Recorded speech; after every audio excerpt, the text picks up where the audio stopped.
All right, so what we've been doing is we've been studying war to a certain extent. We've looked at Napoleon and the wars that he fought for 15 years. And we took a look at how civilians got involved, particularly in Spain, where he had the guerrilla war going on. He lost 300,000 troops. One violation led to the other. We looked at the evolution of the law there and saw some violations. We took a look at some pictures that showed kids were involved. And you got to know that anything that you're going to see today about the modern world was also happening at the time of Napoleon. We looked at the picture of the storming of the Hotel de Ville in the Parisian Revolution, where they were demanding democracy, and you had the one guy with a gun flanked by the two kids who you said were less than 15. And just a brief question to kind of lead into this: what are those kids doing there? All right. So this whole topic is going to be about the issue of youth and violence and what can be done and what the problem is, and hopefully maybe you can come up with some solutions. So first thing I want to do is to do a brainstorming to kind of define different age groups of people.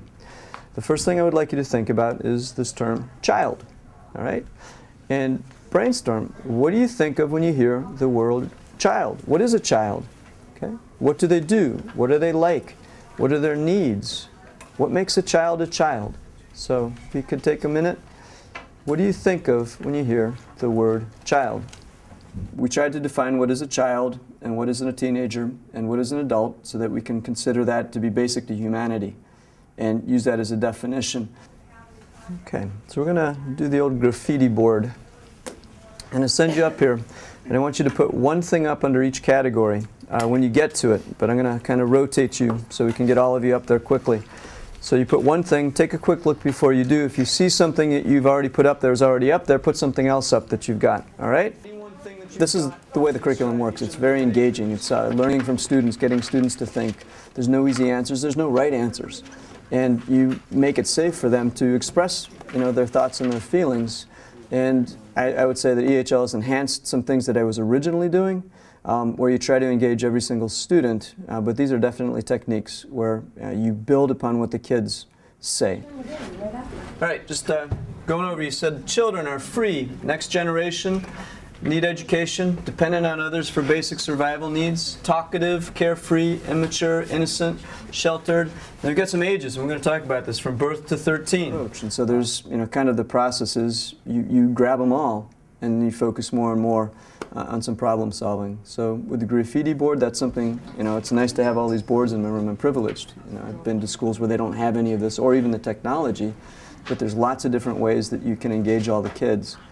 And when we've had other workshops in EHL has been, particularly in other countries, like the #1 thing that the technique, the delivery, to get the kids to express themselves. So this was somewhat typical, but again, it's not every day. EHL kind of is a special thing that we plug in to bring history alive. All right, what I'm going to give you now is I'm going to give you a picture of some children who have become soldiers. All right, and I'd like you to take a look and jot down what you see, which would be your observations, jot down what you think, and then jot down any questions that you have about what you see here. How old do you think these soldiers are? Okay, what are your observations? What do you see about kids here? I think some of them don't want to be there, like in 3C, right above where it says 3C. Doesn't look like he wants to be there. Do you think that there's like a minimum age that a kid anywhere in the world should have to attain before they could even be considered eligible for military duty, for combat? What age do you think that should be set at? When do you think most kids would be ready, if called upon, to serve and be mature and able and not lose a childhood to be able to step in uniform and pick up a weapon at that point? So take a look at the pictures and, just what age? Okay? Is there an age that you could focus on? If you could talk to your group about that, I'll give you 2 minutes and see what your consensus is, if there is a consensus. So even teenagers aren't prepared for that because they're so unstable, you know what I'm saying? Right. All I'm saying is it's funny how it is, they're missing all the childhood, they're missing aspects of life that they didn't get to have because of being in this type of stuff. They don't get to, they don't have the chance to enjoy what we get to enjoy because they're doing this, All right, let's just kind of a survey here, see if there's any consensus. What age do you think should be the minimum at which a child or a teenager would be considered eligible to pick up a weapon and serve in the military? Your group says? 21. 21, and? I What does Nigeria say? 18. Okay, gentlemen? 16. We got a low one. Okay, 16. 18, 2 for 18, and? What kind of split? And so a compromise between your split would be? 17. Around 17, so lowest at 16 and going up to 21. Do you know what officially, according to the law, the minimum age that any country should be allowed to call somebody to service is? 16. Yeah. It's 15. What? It's 15. So let me give you another sheet, and you can see what people think. This is a survey of people around the world. At what age do you think children should be called to service for the first time, if they're conscripted, if there's a cause, and sort of a bottom line? And you'll see that what you think is pretty much what a majority of people do think. But the rule is 15. Well, EHL, first off, is more interesting than the regular. But when they do the writing, you try to have something where they can be creative about it. And I do collect. And for example, the sheets today where they had the reactions, I like to take a highlighter. And as I read things, and I can't force them, because again, you want them to be comfortable. And they can say a lot through writing, and in the small groups they're going to share a lot. And in writing they're going to present a lot to each other. But I like to, for example, highlight things that are interesting that kids have said. And ask them possibly to share what I've highlighted, because it didn't come up in class. What we did on the boards, I took notes of everything that the kids had said that they put up to the board.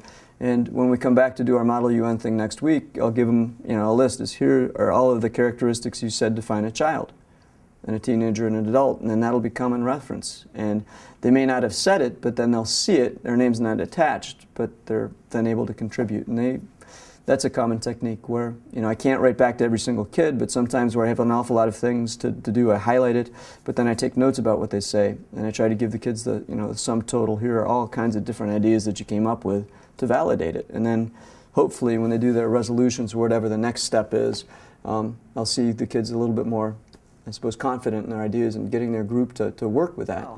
And so there's one other question that I want you to keep in mind as you look at this, and you've got your reaction sheet, and we'll come to your reactions just after you watch this. It's about 8 minutes.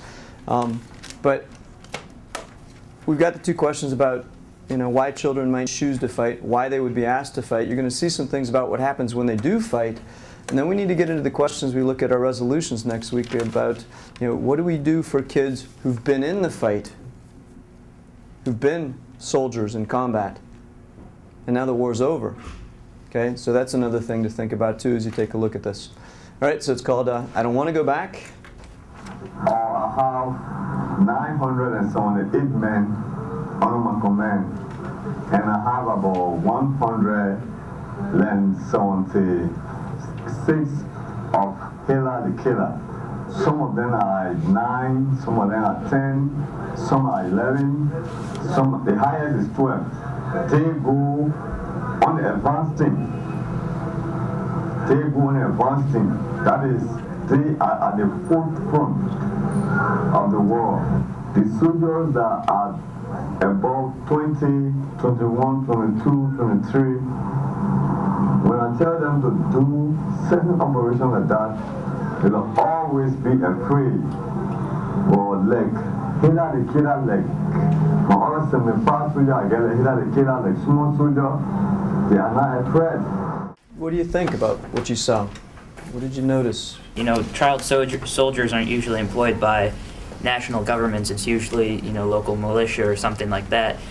And if they're not how do they get their arms? I mean, it's obvious that, the UN or something isn't doing enough to control, the illegal arms trade and stuff like that. I mean, they worry so much about child soldiers when, they're ignoring, the fact that if they, work, more towards, controlling the arms, then there wouldn't be, the issue. I agree with George, because the UN's not doing enough to stop child soldiers, as he said, because we need to cut it off at the source. What is originally happening to bring child soldiers into service besides the wanting for revenge? They're getting illegal guns. It's the supplies that's helping fuel this child employing army. After experiencing the killing and everything, I probably wouldn't want to go back either, because if you do that, you're scarred for life now. What do you do for these 300,000 child soldiers who've been in the fight and now the fight's over and they're still the age of children. And where we're going to go is we're going to take a look at the issue of youth and violence next week in a Model UN context. All my kids in this room were seated in country groups. They've been that way since the beginning of the year, representing a country and a part of the world. And they could take any angle of this, but Child Soldiers has a lot of things to consider. You know, what about afterwards? What about before? What are the needs of a child? And what kind of violence do children have to deal with? And so by focusing in on this case study, it's also going to get kids to think a lot more broadly. And hopefully from their country perspectives, when they see if their country has child soldiers or if there are other issues, then they'll bring that in and they can, again, globalize it. And because the kids are their age or younger, they care, and I think that's something that's evident by the discussions we have. They're better with things that relate to kids' real lives than the history, and it brings the history to life.